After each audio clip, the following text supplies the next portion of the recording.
Hey everyone, Ursula here with Honey Roses, and today I'm going to share with you my bullet journal setup as it's changed in the past year. The main thing that's different is that I now use one notebook for the entire year. This is a Taroko Shop notebook with dotted grid. It has Tomoa River paper, so the paper can be thinner with minimum bleed through. This does have 380 pages or so, maybe more, and it should last me all year. It did come with a blue cardboard cover. That color scheme didn't work out for me, so I painted it with acrylic paints, and I got this case from Galen Leather, which I absolutely love. The only issue is that this pen loop doesn't really work with notebooks of this size. If you insert the pen in here, it kind of pushes the book over and then my notebook hangs out. So the way I troubleshooted that was I just added a pen loop to the back of my notebook, and it's been working great. I also inserted this Taroko Shop orchid paper sketchbook to keep all my sketches in one place. And let's see, I have little post-its in there. Just going to go through here. This notebook does come with an index, 3-page index, but they did not number the pages for whatever reason, probably for ease, so I do have to number my own pages. Here's my key. These are bullets I do mostly use still. My 2017 goals. This is my 12-month plan, which is really just a brainstorming spread that I only use when I'm actually making it, just to get a clear image of what my year might look like with all my different projects.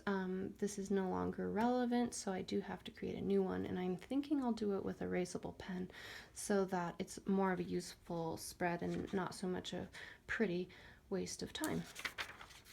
Then I have my master grocery list and my go-to dinners and healthy snacks. This might seem tedious, but it does save me a lot of time and heartache when I'm racking my brain trying to figure out what to feed my family. So all these items are basically things that I like to keep on hand or that apply to our go-to dinners.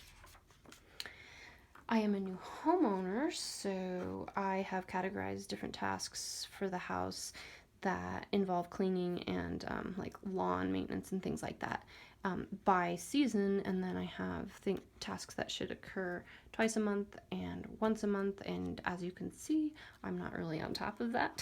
Oh well. And then I have a similar spread for my car, monthly, quarterly, biannual, and annual tasks, and then over here kind of a longhand record of like details that I should probably keep track of that may or may not be related to these tasks. Like I got my windshield repaired at 133,000 miles in January. This is my birthdays and anniversaries spread so that I can stay on top of all that and make sure my friends feel loved. This is my accomplishments and memories spread. Later on, I'll probably, at the end of the year, I'll probably make a prettier spread with a recap of all the highlights of my year. This is my intention spread. I'm going to have to do a more in-depth video on this because it is kind of complicated. This spread kind of makes me more conscious of where I'm spending my time and making my efforts to keep balance in my life a little bit more actionable. So I have like a monthly theme up here, which I got off of the Mothering Arts online course that's called Heart of the Home. So this is all drawn from that course that I took. So I'll link to that course, but it has holidays, traditions, celebrations, festivals, gratitude, recovery practice, letters and gifts, dates with my family and friends, projects that I should work on, and then self-care tasks separated by physical, intellectual, spiritual, emotional, and social. So this is my 6-month plan. It helps me plan my projects, see where new projects might fit. Also, I do it all in pen so that I can keep track of projects I had to abandon, like my Kickstarter, I had to let that idea go. So I X'd out all those. I fill in the bubbles of projects I've finished. The lines show when a project has to carry out over several months. And I create a new one of these every, like by the 4th or 5th month, so that my 6-month plan can continue carrying forward and I can keep projecting. I've been keeping a ledger for a long time now. This helps me it's mostly just for notes and record. Like if I have to pay a bill with a paper check, then I put it here. If I get a income and I'm not around my bookkeeping software, I jot it down here, and then I enter it into my bookkeeping software later on. This is my weekly rhythms and routines spread, and I'm gonna have to do a whole video on this later, but this stays open in the mornings and in the evenings so that I don't really have to think about what I'm supposed to be doing, especially when I haven't drank my coffee yet. And because I live a pretty creative, hectic life, this not only lets me see what kind of activities I'm going to be doing in a week, but also breakfast, dinner, home care, and social media allocations, plans. So I don't have to think too much about that.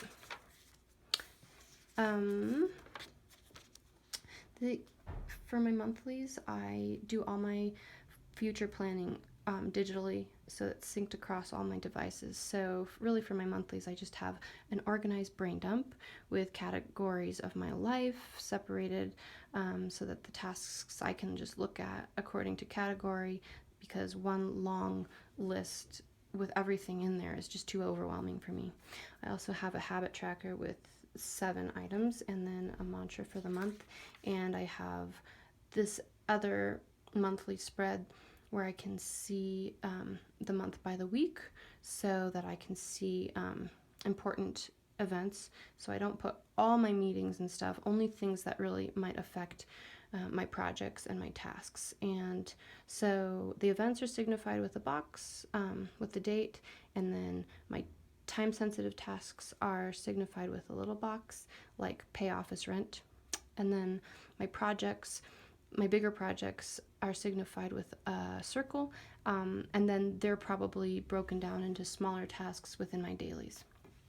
Then I've got my dinners. I write 5 to 7 dinners down when I'm meal planning, and then I pull out my handy dandy sidekick, which I just did a video about, and kind of lay that over here or over here when I'm at home, and this is on my counter, or I'm at work and this is on my desk. So then I don't ignore these spreads, because out of sight, out of mind, right? So I've been known to ignore my things. So this sidekick has helped me not do that. And as I said, like, projects would be broken down into smaller tasks here. And there you go. That's about it. If you have any questions or comments, please feel free to leave them on YouTube or on Instagram. And I look forward to hearing from you, and I'll see you later.